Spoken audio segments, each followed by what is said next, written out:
world champion for Latin America, so that would be incredible to see if it happens. He would become the first ever Latin American world champion in the video game championships. Absolutely, that's something that I know the entire region is waiting for. They believe it can happen, and if it's going to happen, it might just happen this weekend. We are going to take a quick break, then we are going to be showing the top 4 matches over on the main stage. Both top 4 matches tonight will be cutting down to the final, so make sure you're watching those matches on the main stage. Hop on over from our... we'll actually be playing them on both stages. I was a little bit off on that one, got a little bit ahead of myself in my excitement. Still have the Latin American adrenaline running through my veins right now. So we are going to take a quick break and come back with a top 4 match here on the VG stream. Stay tuned.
All right, everyone, welcome back to the 2017 Pokemon Video Game World Championships here in Anaheim, California.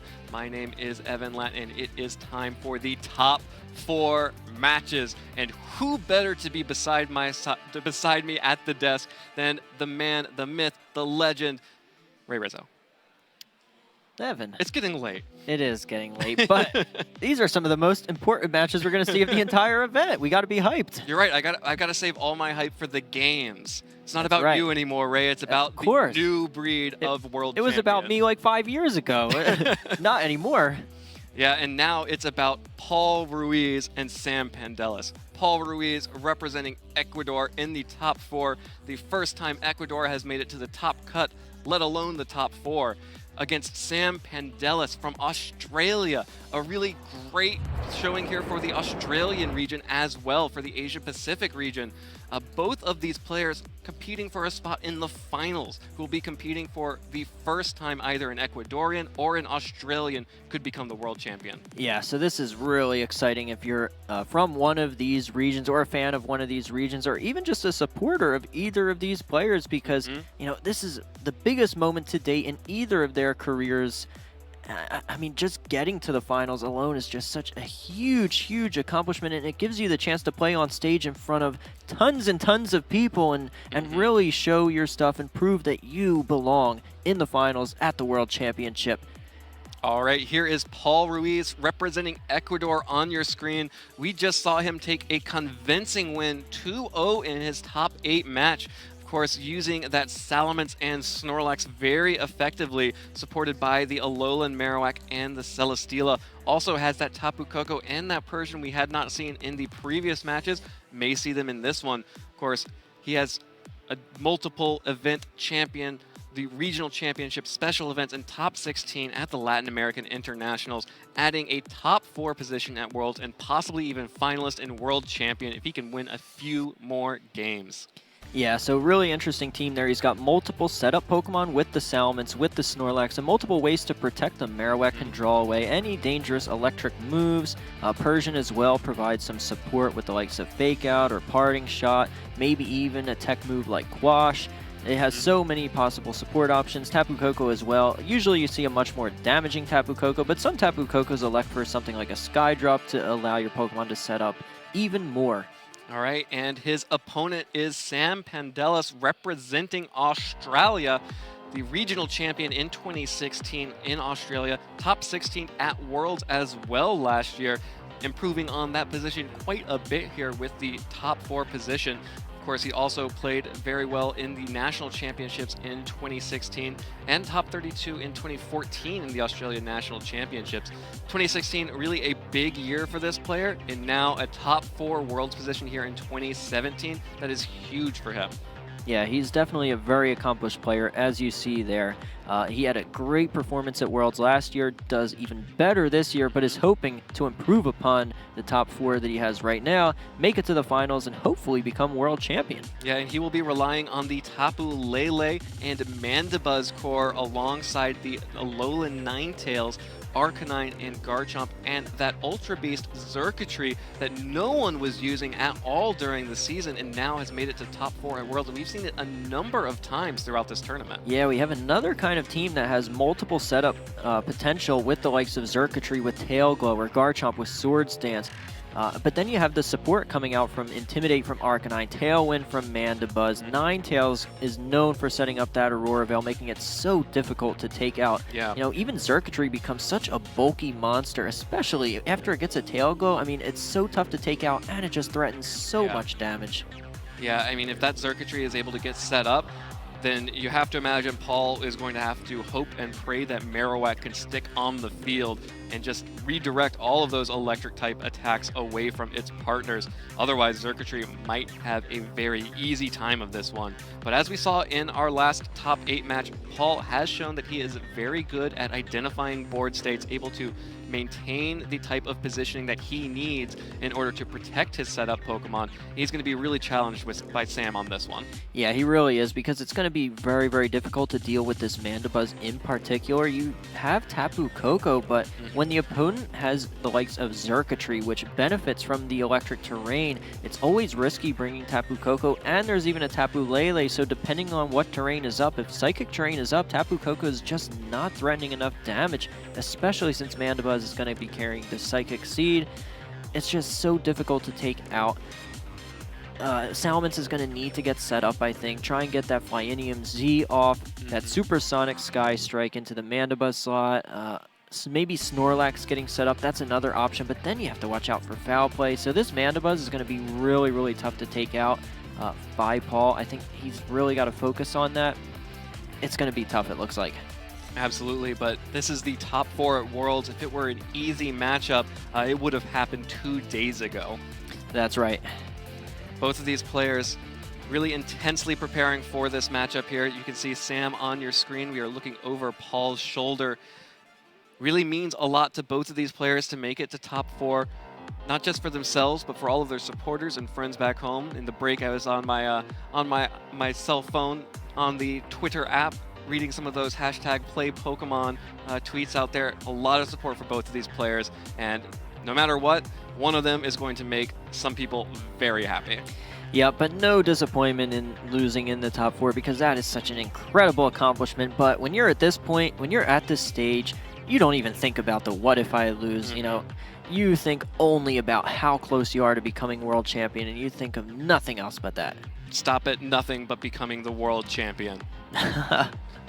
Team preview for both of these players. Paul Ruiz, again, we saw that Tapu Koko and Salamence, the Snorlax and Persian, the Alolan Marowak, and the Celesteela up against Sam Pandelis from Australia with the Garchomp, Ninetales, Arcanine, Mandibuzz, Tapu Lele, and Xurkitree. Really interested to see what adjustments Paul especially makes from the last set that we watched. Did not see Pokemon like Persian at all previously. Maybe a good choice here to sort of get those parting shots off to make sure that Sam doesn't have as much offensive pressure and just rearrange the board. Yeah, I think though if you're Sam, just the safe lead of Tapu Lele and Mandibuzz looks pretty safe here. You're not really worried about too much by leading those two. And then if you have some Pokemon in the back to deal with the Celesteela, you've got the Arcanine, you've got the Xurkitree. As long as you have one of them in the back for a Celesteela, you don't care. You know, just saving Celesteela for later. You've got safe switch-ins because you know Celesteela is going to be targeting down that Tapu Lele, so a clear switch into something is going to be needed. As long as one, even both of those Pokemon in the back, you're going to be in great shape if you're Sam because Tapu Lele and Mandibuzz look like they have great matchups against everything else but the Celesteela on Paul's team. All right, well, we are in it. We are in Game 1 here of the top 4 match. Paul Ruiz of Ecuador versus Sam Pandelis of Australia. Paul will go ahead and lead the Tapu Koko and Salamence that did so much work for him in the top 8 match, but Sam is going to match that with his Ninetales and Xurkitree. And Xurkitree out on the field with that electric terrain. You mentioned it in Team Preview, Ray. That is one scary Pokemon, and especially with that Ninetales alongside of it. Yeah, not a good matchup here for Paul at all. You set up the electric terrain for Xurkitree, powering it up even more. You've got Ninetales out on the field, which is very strong against Salamence. I'm really, really liking the lead here by Sam. He's got a great matchup against exactly this Tapu Koko Salamence lead. Depending on what kind of set the Tapu Koko has, though, it can definitely do some interesting things here, giving Salamence an opportunity to, for example, as we saw in the last match, it does have Earthquake. So if it's somehow able to get an Earthquake off onto the Xurkitree, that could do some major damage, but you got to do something about the Ninetales first. Yeah, so scary to have that Salamence in with Ninetales on the field. Exactly. And Paul identifies that as well, switches out Salamence for Celesteela, really hoping to just tank some damage here, but Celesteela switching into a Xurkitree is not something you see very often.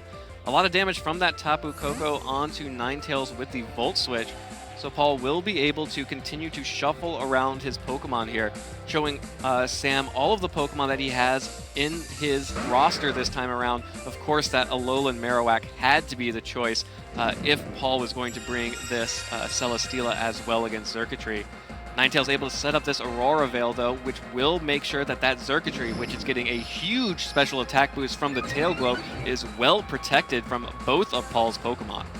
Yeah, this is actually a really good turn for Paul. He's able to not only break a potential Focus Sash on Ninetales and deal some pretty good damage to it, but he's able to readjust his board position, get Celesteela in, which threatens the Ninetales, keep it safe with the Marowak, while Marowak is also threatening the Xurkitree with massive damage. Now, Aurora Veil is going to keep it safe, but Marowak still just deals a ton of damage.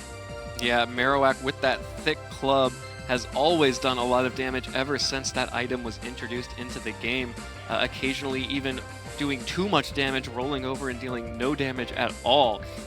Yeah, I fully expect Xurkitree to protect here because, I mean, what else is it going to do? It can't go for an electric move. The other move it usually carries is Dazzling Gleam. Marowak and Celesteela both resist that, so you have to imagine Xurkitree will switch out and then perhaps protect, while Ninetales switches out to provide a partner for Xurkitree that is at least threatening one of these two Pokemon, either Marowak or Celesteela, preferably the Marowak because Celesteela isn't threatening Xurkitree, but we'll see what comes in here.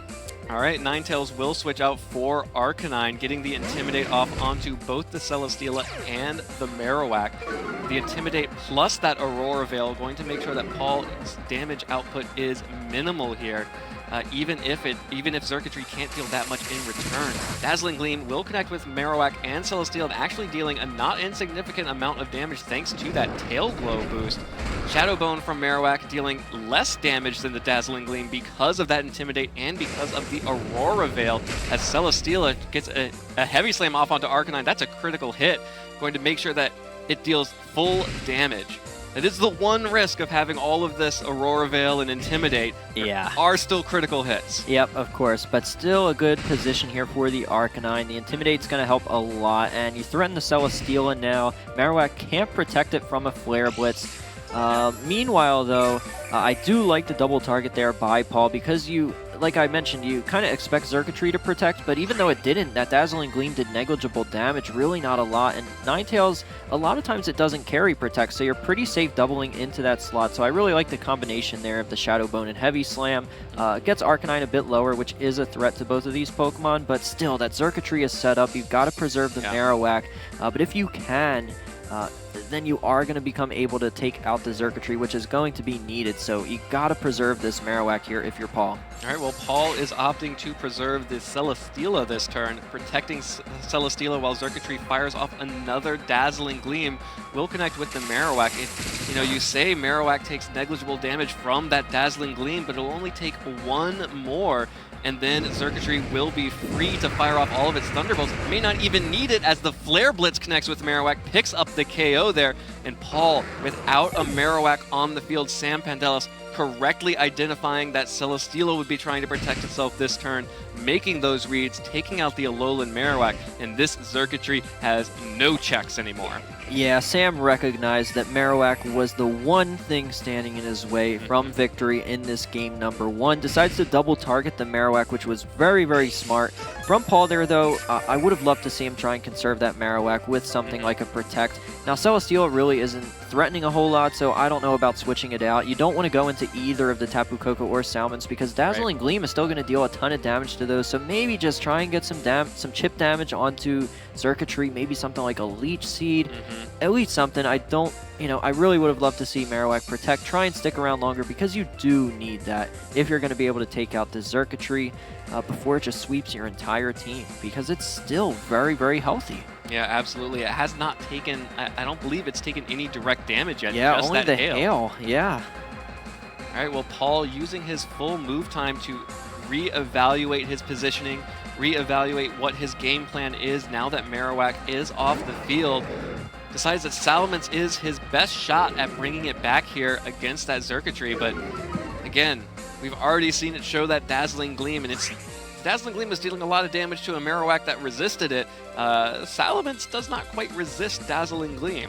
Yeah, though we do know from last match, Salamence was carrying Earthquake, although Xurkitree usually is trained pretty bulky when it goes for these kind of Tail Glow sets, and Aurora Veil is still up. This is why maybe I would have liked to see Celesteela, rather than Protect, have Marowak Protect and get Celesteela allowed to get a little bit of extra chip damage on Xurkitree so that by the time Salamence does come in and fire off an Earthquake, it is in KO range for that. But right now, with the health level that Xurkitree has, as well as Aurora Veil, I don't know if an Earthquake is going to be enough.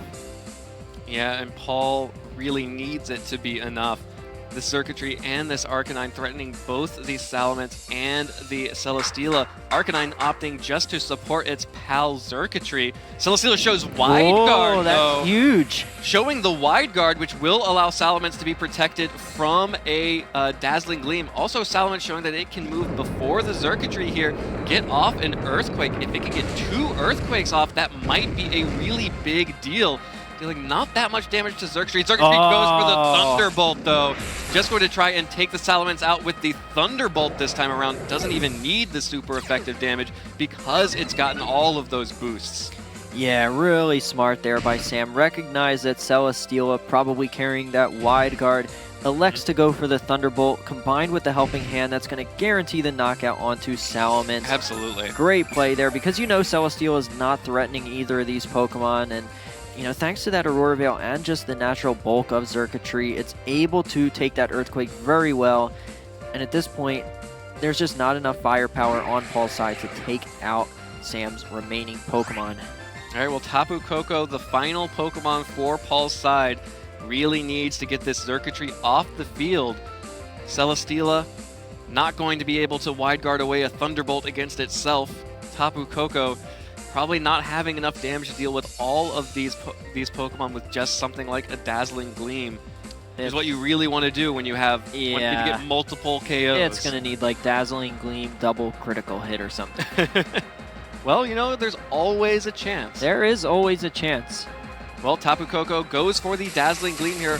Aurora Veil still up, though, not dealing anywhere near enough damage there. Circuitry also showing that it has an Ayapapa Berry, so just going to heal up all of that damage. And Sam Pandelis, really well played with this Circuitry, going to make sure that it takes out so many Pokemon here, picks up the KO onto Celesteela. It's only 1 turn away from picking up a KO onto that Tapu Koko as well. Arcanine doesn't do it first. Yeah, so very well played game 1 by Sam. That Circuitry just seemed like such a tough Pokemon to take out by Paul's side, and we kind of mentioned that in the pregame, just how difficult it would be because you have the likes of Tapu Koko. It's scary to bring that and just power up the Circuitry. Right. Celesteela doesn't want to deal with it. Your only real answer to it is that Marowak, but we saw Marowak just not able to be conserved. Even Salamence Earthquake after the Aurora Veil just not doing enough damage. And Dazzling Gleam just dealing massive damage to a number of these Pokemon. And then even against the Wide Guard from Celesteela, you still have the option of just Thunderbolting. And that's going to be the forfeit coming out from Paul Ruiz. Sam Pandelis from Australia will take the first game here.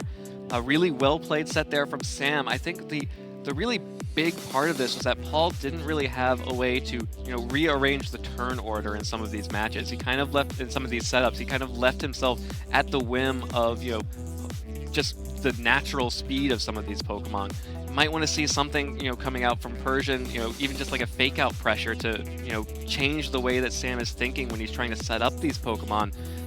Or maybe just, show that Wide Guard a little bit earlier, get that Salamence out a little bit earlier, or do something to stop that Ninetales at the start. No, I completely agree, because the lead matchup was just, it was a disaster from the start. It gave Sam all the initiative to get set up first, but the way these teams are built, whoever gets set up first is in a commanding spot. So if that Salamence would have been able to get set up before Circuitry ever got set up, you're starting to see Earthquakes deal massive damage to a number of these Pokemon. It's able to outspeed Ninetales. So if you're able to have Salamence get set up without the threat of something like some kind of ice move from Ninetales, whether it be a Freeze Dry or a Blizzard or anything like that, then you're in a much different position. So perhaps something like a Persian, like you said, that does give you a chance to get set up. Maybe that's the adjustment that Paul needs to make here in game 2. Yeah, and if Paul is afraid of that Ninetales there, a lot of information revealed there. Aurora Veil lasting basically the entire set there, basically showing off that Ninetales, if you can get it, it does not have that Focus Sash. It is carrying that Light Clay. You could pick up a one-hit KO onto Ninetales and make sure that that Aurora Veil is not a factor in this game. Yeah, absolutely. So that's also key information for Paul heading into this game, because he does have options that can knock out Ninetales in one hit, specifically that Celesteela that we saw. All right, well, it is game 2 time here. Sam Pandelis of Australia is up 1-0 against Paul Ruiz of Ecuador. Paul's tournament life is on the line, needs to win this matchup opts for a change-up here, goes for the Marowak and Celesteela lead to catch these Ninetales and Xurkitree, the same lead Sam had last time, but Paul, much better position this time around. Really good adjustment, because now Xurkitree, it can't risk trying to set up a Tail Glow because it'll just take too much damage from the Marowak. It can't go for a Thunderbolt again because of the Marowak, and Ninetales as well. We saw it didn't have a Focus Sash, so if it decides to go for Aurora Veil here, it's trading its life for it. It's going to get KO'd either by Heavy Slam or Flare Blitz, whichever one. Preferably the Heavy Slam, so that way Marowak can do a much more damaging attack into the Xurkitree slot. And Heavy Slam does have the potential to pick up a Beast Boost. Yep. So, you know, I'd like to see that from Paul, at least a Heavy Slam into Ninetales, because you do want to force Ninetales to risk its life if it wants to set up this Aurora Veil. Well, Sam has decided that Aurora Veil is incredibly important for this team to allow his Pokemon to get set up. Xurkitree behind that Aurora Veil now, setting up freely with the Tail Glow. Both Celesteela and Marowak able to get off attacks here. The Flare Blitz connects from Marowak first into the Xurkitree. Paul's not even wasting time on the Ninetales, just trying to get as much damage on that Xurkitree as possible, while Celesteela's Heavy Slam is going to be able to pick up a lot of damage on that Ninetales. One-hit KO through the Aurora Veil, and Sam able to get the Tail Glow onto the Xurkitree, but this time it was not even close to free. Huge, and that defense boost could also matter if something like Arcanine comes in here, because right now Marowak is still protecting Celesteela, so now you're in a much better position should Arcanine come in to just protect Marowak. The Xurkitree starting to get low. It is close to its bury range, but with the defense boost and Marowak protecting Celesteela from electric moves, Celesteela can start setting up Leech Seeds, start becoming really difficult to take out, doing a little bit of extra chip damage, and still, with the level of HP Marowak is at right now, I don't know if a double target is going to be enough at this point. Yeah, Arcanine is the choice for Sam. Gonna need a lot of damage out of that Arcanine to burst through this Celesteela with that Beast Boost and make sure that that Marowak can't continue to threaten the Xurkitree here. Again, we do know that the Xurkitree has that Ayapapa Berry, so it may come down to some really interesting timings for when to actually go on the offensive against Xurkitree. You don't want to let it get that free HP. Yeah, exactly. And with the hail still ticking, eventually Xurkitree will naturally just fall into that range to be to heal up with its Ayapapa Berry. All right, well, Marowak protecting this turn, Paul deciding that he didn't do a good enough job protecting the Marowak from the last round. Xurkitree will go for that Dazzling Gleam into the Marowak Protect, but Arcanine also sticking around, Celesteela taking the damage from the Dazzling Gleam. Flare Blitz from Arcanine will connect onto Celesteela, so it's all going to come down to what this Celesteela does on this turn. Super effective damage from Arcanine's Flare Blitz, putting it into pretty low health, while Celesteela just goes for the Leech Seed here onto Arcanine. Yes, that's a really good read there by Sam, knowing that Marowak, being such an important Pokemon, is probably going to go for the Protect. Decides to double into the Celesteela. Now, Celesteela will regain a lot of this health thanks to Leech Seed and can always just protect the next turn if it's fearing another Arcanine Flare Blitz. So I like the position still for Paul. Paul still has good position out here, and of course, having the Arcanine and Xurkitree, if Paul brought that Salamence again, would love to get a free switch in here to fire off one of those Earthquakes like we saw last time. Yeah, really important that that Xurkitree doesn't get the HP boost, though. Exactly, and the longer this goes, the more chip damage is done to Pokemon like Arcanine. Should that Bury proc on Xurkitree, which it's probably going to at this point, you know, maybe after just this hail damage, I'm not 100% sure. Yeah, but if it does proc the Bury, you want to get at least a little bit more damage onto it so that Salamence can come in, outspeed both of those two Earthquake-weak Pokemon, and fire off a really powerful Earthquake. All right, well, Tapu Lele coming out here from Sam Pandelis, setting the Psychic terrain, the battlefield getting very weird here. Xurkitree just going to protect this turn. Sam deciding he wants to let that hail hit the Xurkitree and probably proc the Berry. Celesteela going for the Wide Guard, trying to protect against the Dazzling Gleam, but no attacks coming out from Sam. Marowak just going for a Flare Blitz into the Protect. Paul really trying to get that damage off before the Berry can get procced here, but that hail damage is going to be enough. Yeah, so smart protect there by Sam. He wants to bring in the Tapu Lele to threaten the knockout onto Marowak. That's going to allow Xurkitree to then fire off a Thunderbolt into Celesteela. Of course, Marowak can protect this turn, so it is risky should a Heavy Slam go into that Tapu Lele slot, but there is, of course, always Arcanine in the back. Still, should Tapu Lele just want to switch out, get another Intimidate on these two physical attackers, which you have to think that's a safe play, so I would think based on the way Sam's playing so far, might as well get the Arcanine in. It's not really at risk, and Xurkitree still very healthy thanks to just healing from that Bury.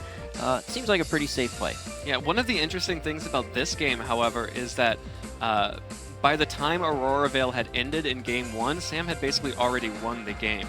Paul has been doing a really good job of putting pressure on Sam so that Sam hasn't been able to go as offensive as he did in Game 1. May be able to now stall out the Aurora Veil before bringing in that Salamence, which may be able to, start picking up some KOs on Xurkitree and Arcanine that it couldn't before. Exactly. Looking at the board state in this game, I think for Paul, the end game is still going to be that Salamence. Well, Tapu Lele was switched in just so Arcanine could come back in and get another Intimidate off onto both the Celesteela and the Marowak. So Sam playing really cagey, really defensive here. Paul switches out the Marowak, so bringing in his Snorlax this time. Snorlax now out on the field against Xurkitree and the Arcanine. Another Dazzling Gleam coming out onto the Celesteela, and Snorlax able to tank that pretty well, and Celesteela getting another Leech Seed off, this time onto Xurkitree. Yeah, really, really good play there by Paul. Realizing that Tapu Lele is not going to let itself get hit by a Heavy Slam. Gonna switch out, and getting Snorlax in here too. It's now saving Marowak for later. Marowak can still switch in at any point. Snorlax as well is threatening some more damage. As long as you get these Pokemon low enough for Salamence in the back, by the time Salamence actually gets in, Aurora Veil could be over.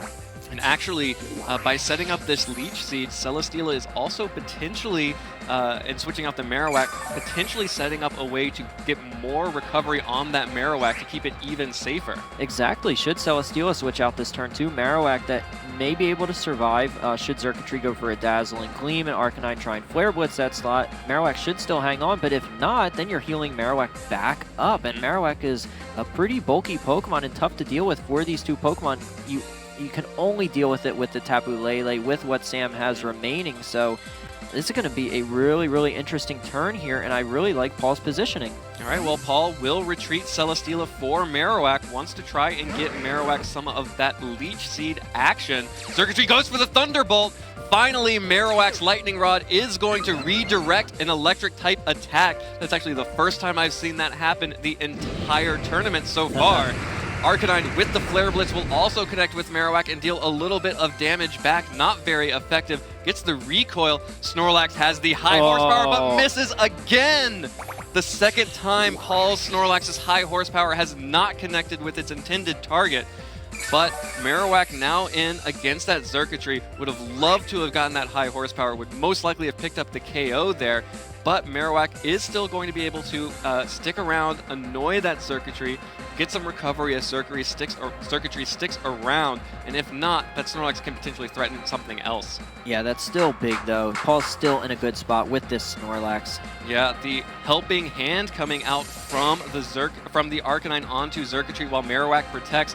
Xurkitree needs to get as much damage off as possible before Xurkitree goes down, so uses the Dazzling Gleam onto Snorlax. Not enough damage, brings it down to 21 hit points, but Snorlax is so happy to eat its Mago Berry and recover all of that up. High horsepower finally connecting there. A sigh of relief coming out from the crowd as Xurkitree goes down to red health, but that Leech Seed is the perfect amount of health. Yeah, that's actually way better. Extra recovery onto Marowak. Exactly. Gives Marowak a little bit of extra healing, which is nice, and you still pick up the knockout, so best of both worlds there for Paul. He's down to Sam's last two Pokemon. He is going to be able to eventually get Salamence out at a perfect opportunity. Aurora Veil should be down by the time it does come out. There's still 4 Pokemon left. Not only can Salamence Earthquake to knock out the Arcanine, and if he gets Lele enough to knock that out, but he also has that Supersonic Sky Strike available, and Tapu Lele not very physically bulky typically, so if Tapu Lele maybe loses a little bit more HP,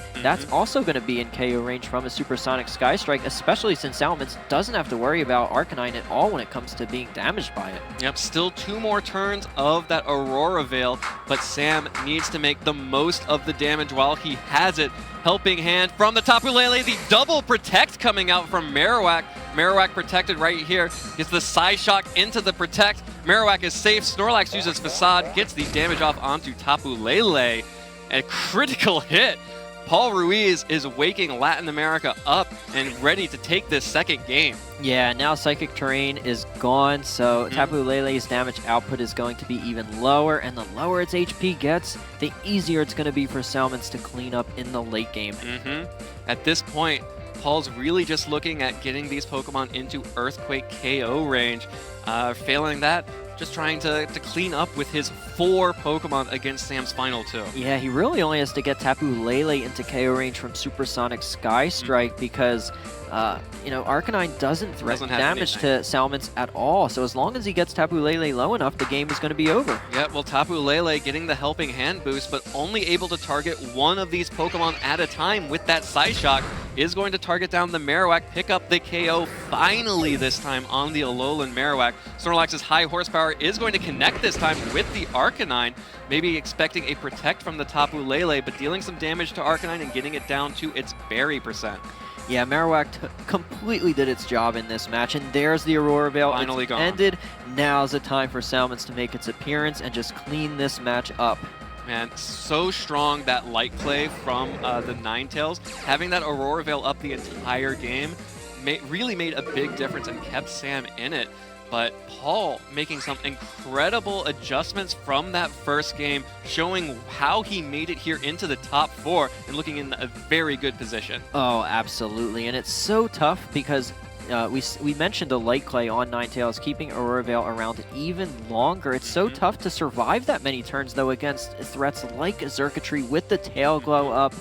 You know, but Paul was able to do that. He was able to position his board incredibly well every single turn and put himself into a position now in the late game to just clean this up with his sweepers. All right, Arcanine again going for another Helping Hand onto Tapu Lele. Wants that Tapu Lele to deal as much damage as possible, but Salamence wants to finish this off in style with that Supersonic Sky Strike. Oh, yeah. Look, if you got it, why not use it? Of course, you have to use it here. Even if Tapu Lele protects itself from this Supersonic Sky Strike, it's still going to deal a pretty good chunk of chip damage, and then it's going to be in KO range from Earthquake the following turn. Tapu Lele looking like a delicious berry there as Salamence dives for it, picks up the KO. The Latin American players in the stadium are starting to go a little bit crazy here as the high horsepower connects with Arcanine. Paul Ruiz forcing a Game 3 here for the right to battle in the finals. Oh, this is so hype. Game 3 between these two regions who have never made it to the finals of the World Championship in the Masters division before. One of these countries is going to be represented. One more game. Can't wait to see who it's going to be. Paul Ruiz has to be feeling himself after that game. After Sam was in complete control Game 1, Paul coming back and controlling the game Game 2. Making those adjustments on turn 0, the lead matchup, making sure that Ninetales couldn't just get a free Aurora Veil out and then just sort of stall out the game, really changing it, protecting that Alolan Marowak. Really smart adjustments from Paul. Yeah, love those adjustments, but if I'm Sam, I'm looking back to kind of one of the safer lead options that I was looking at before this match even started. I think the combination of Mandibuzz and Tapu Lele do very well as a lead with something like Arcanine and Xurkitree in the back for later in the match. We saw how useful Aurora Veil was, but losing Ninetales so freely, I just don't know if the Aurora Veil was worth it. Meanwhile, this Mandibuzz can really threaten the Marowak. And we've seen on Paul's side, he doesn't have very good options on dealing with this Mandibuzz. So if I'm Sam, looking to Game 3, the adjustment I'm making, I'm going with Tapu Lele Mandibuzz lead, and either Arcanine and Xurkitree in the back, or at least one of them. I'd probably go with both, but that's the adjustment I would make if I'm Sam. Yeah, and I do think that that's a really interesting adjustment to make because it really changes how this team plays. With the Ninetales setting up the Aurora Veil, you're kind of just sort of slugging it out there with the getting up your boost on Tail Glow and just trying to survive a few attacks. With the Tailwind, you now basically completely eliminate the threat of that Salamence outspeeding and earthquaking your Pokemon if you can manage your Tailwind turns properly. Let's go, Paul, is the cry from the crowd. Yeah, they are ready. You need a way to deal with the Marowak better. We saw how crucial it was in the matchup. It combined with Celesteela, it was just too difficult to take out the combination of those two Pokemon with what Sam had to work with. So that's why I would love the adjustment. Mandibuzz so tough to deal with, but that Foul Play just would deal so much damage to Marowak. And the speed control doesn't hurt because we saw the end game with Salamence. It's just faster than everything and able to clean up. And Ninetales, you know, the Aurora Veil's a great move and all, but it just went down too easily. I really think that for Sam, that adjustment will pay dividends.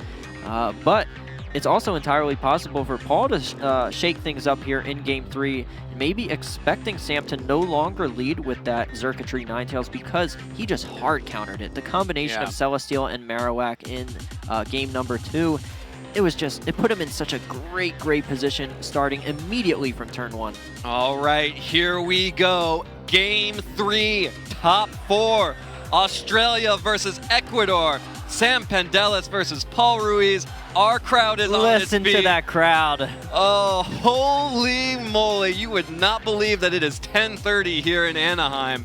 All of our players are on their feet ready for this game, and it is going to be a switch up from these players. Sam going with the Ninetales again, but bringing the Garchomp along this time up against that Celesteela and Marowak for Paul. So a slight adjustment here on Sam's side, getting a lot more offensive pressure on that Marowak down immediately. Yeah, I like this adjustment by Sam because you really did need to do something to deal with the Marowak. I was suggesting the Mandibuzz, but Garchomp does the job as well thanks to its potential Tectonic Rage, and it can even set up with Swords Dance if you're predicting this kind of switch. Yeah, really quick moves coming out here. Both players know what they're trying to do here.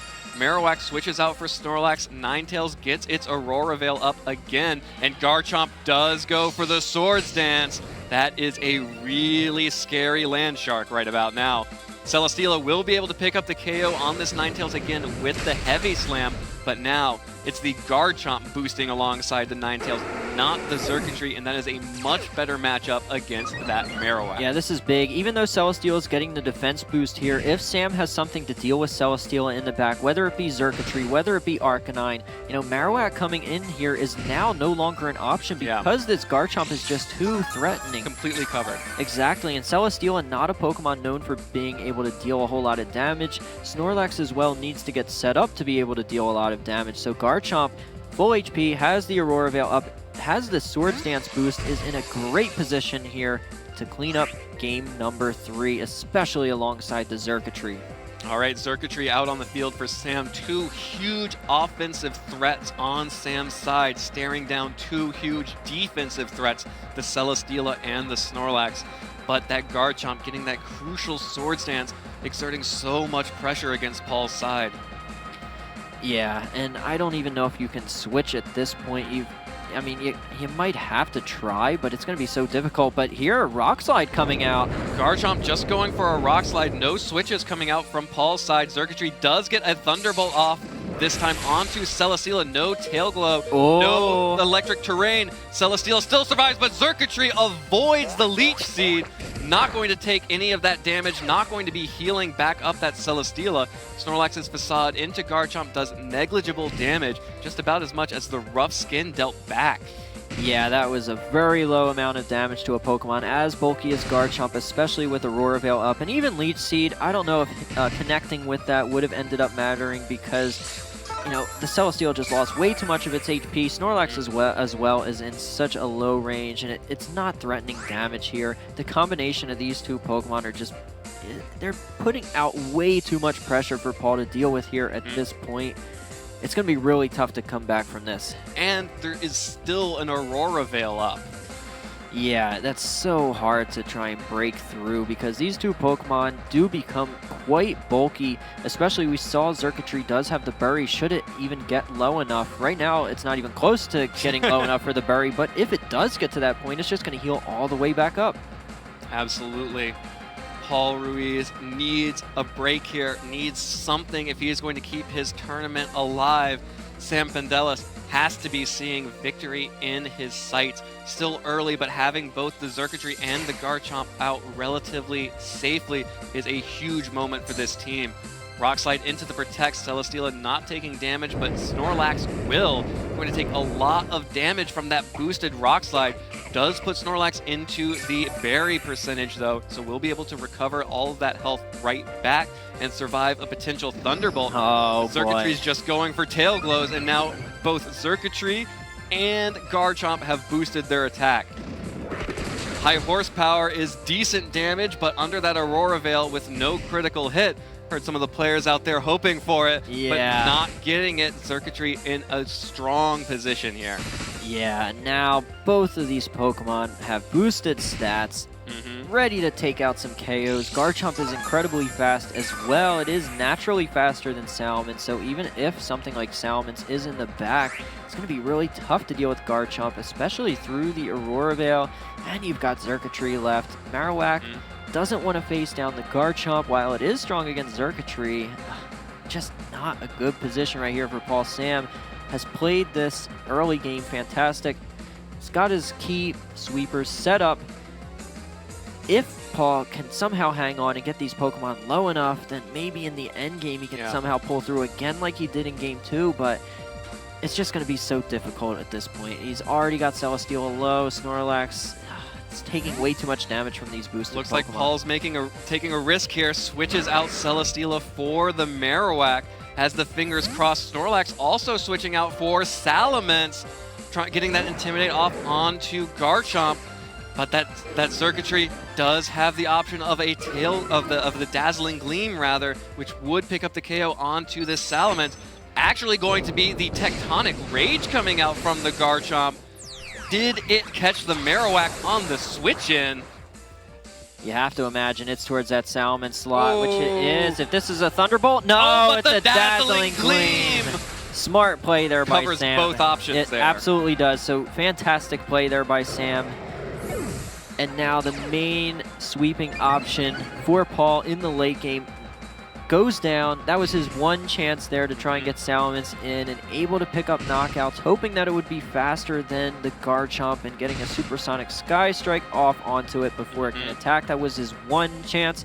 So close. He needed Sam to make a mistake and go for the Thunderbolt, but Dazzling Gleam was enough to knock out the Celesteela, and it covers the Salamence switch-in, so very, very safe and standard play by Sam there, but we see the kind of dividends that those types of plays pay off because this is such a pressure-filled situation. It's easy to just go for the Thunderbolt without thinking, you know, at 100% clarity, but Sam did stay cool, calm, went for the Dazzling Gleam, great play, and he's in prime position to take this Game 3 and advance to the finals. Paul Ruiz only has Marowak, Celesteela, and Snorlax left. Sam took that early Pokemon deficit when Ninetales went down, but instead of like in Game 2 when he was only relying on Xurkitree and having supportive Pokemon alongside the Xurkitree, the Ninetales actually let a free switch in for another offensive threat here. Being able to do the double threat of Garchomp and Xurkitree really changed the flow of this game as Sam switches out his Garchomp for the Arcanine just to get off a little bit of Intimidate onto the Marowak to make sure that it's not going to be dealing that much damage if it starts getting attacks off. Celesteela does show the Wide Guard to protect Paul's Marowak. Nothing Xurkitree can do this turn as far as offense goes, so no damage there. Marowak does get a Flare Blitz off, will be connecting with Sam's Xurkitree there. Deals a good amount of damage, not enough to get the KO, but does get enough to activate the Berry. Yep, and now Xurkitree heals all the way back up. So Ninetales, Aurora Veil, maybe, you know, it might have helped in that one situation there where it lived with just a little bit of HP remaining, but Aurora Veil really wasn't even needed. We saw how little damage both the Garchomp and the Xurkitree were taking And at this point, you know, Ninetales just did its job. It went down, it was able to get Garchomp a free switch, and just fainting was enough for Ninetales. Just getting Circuitry and Garchomp in at the same time was all that was needed because these two Pokemon just provide way too much of a threat together. It's very, very tough to deal with them. Yeah, such a well-played turn one there from Sam, recognizing that he did not need to protect the Ninetales at all, just needed to use the momentum that a knockout would give him for those free switch-ins. Now Paul still has the Marowak, but we are looking much more like game one, where that Arcanine is threatening the Celesteela, so nothing really gets done here. Snorlax will switch in though, while Xurkitree fires off another Dazzling Gleam, but that is a much more boosted Dazzling Gleam than before, and it deals so much damage to both of these Pokemon, as Arcanine's Flare Blitz onto that Snorlax will be able to pick up that KO as well. Sam Pandelis, looks like we're about to have our first finalist. Yep, it looks like Australia is going to be advancing into the finals. Uh-oh. Do you hear that? I hear it. Reminiscent of U.S. internationals. Mm-hmm. Yeah, we talked a lot about don't sleep on Latin America, but don't sleep on Australia, one of the only regions to get 2 international championships, the only region to win 2 international championships. Of course, Zoe won the home court advantage of the Australian International Championships. Christopher Kahn won the North American International Championships. And now, for the first time in VGC Masters history, Australia will be sending a representative to the finals of the World Championships. Yeah, this is huge for Australia because they had such an incredible season leading up to this, and now it's culminating at the World Championship. They are sending one of their top players into the finals to compete against whichever Japanese player is winning on the other stream. Look at that emotion. Australia has made it. Man, look how excited Sam is. He can't even believe it. Australia is sending their first representative to the World Championship Finals. This time tomorrow, well, actually, I guess much earlier tomorrow, we may have our first Australian world champion in Sam Pandelis. Great tournament so far from him. I'm so excited to see how he continues this momentum tomorrow. But before we get to that, Paul Ruiz, representing Ecuador, had some amazing plays in that top 8 match against Adorian, and in that game 2 of this top 4 set, showing that he is a player who knows how to